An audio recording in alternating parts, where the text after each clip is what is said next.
Birinchi raqamli valyuta kurslari kanaliga xush kelibsiz. Bugun 6 aprel 2026 yil sanasida O'zbek so'mining valyuta kurslari bilan tanishib chiqamiz. AQSh dollari 20 so'm 83 tiyinga oshdi. 1 AQSh dollari 2170 so'm 67 tiyin bo'ldi. Endi 100 AQSh dollari 1,217,067 so'm bo'ldi. Oxirgi oyda AQSh dollari 0,0% ga tushdi.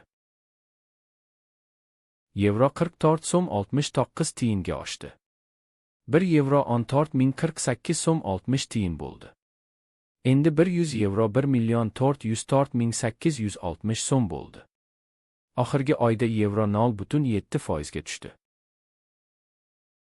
Rossiya rubli 1 so'm 20 tiyinga oshdi. 1 Rossiya rubli 152 so'm 30 tiyin bo'ldi. Endi 1000 Rossiya rubli 152,300 so'm bo'ldi. Oxirgi oyda Rossiya rubli 1,8% ga tushdi. Xitoy yuani 6 so'm 48 tiyinga oshdi. 1 Xitoy yuani 1768 so'm 68 tiyin bo'ldi. Endi 1000 Xitoy yuani 1,768,680 so'm bo'ldi.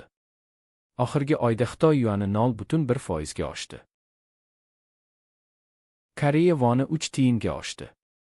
1 Koreya voni 8 so'm 6 tiyin bo'ldi.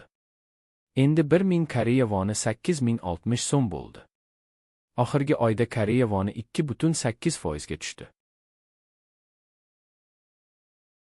AQSh dollarining Rossiya rubliga nisbatan kursi 50 kopeykaga tushdi. 1 AQSh dollari 79 Rossiya rubli 91 kopeyka bo'ldi. Endi 100 AQSh dollari 7991 Rossiya rubli 25 kopeyka bo'ldi. Oxirgi oyda AQSh dollarining Rossiya rubliga nisbatan kursi 1,8% ga oshdi. Ertaga yangi kurslar bilan uchrashguncha like bosib obuna bo'lishni unutmang. Qo'ng'iroqchani bossangiz video chiqishi bilan sizga xabar beraman. Kuningiz xayrli bo'lsin.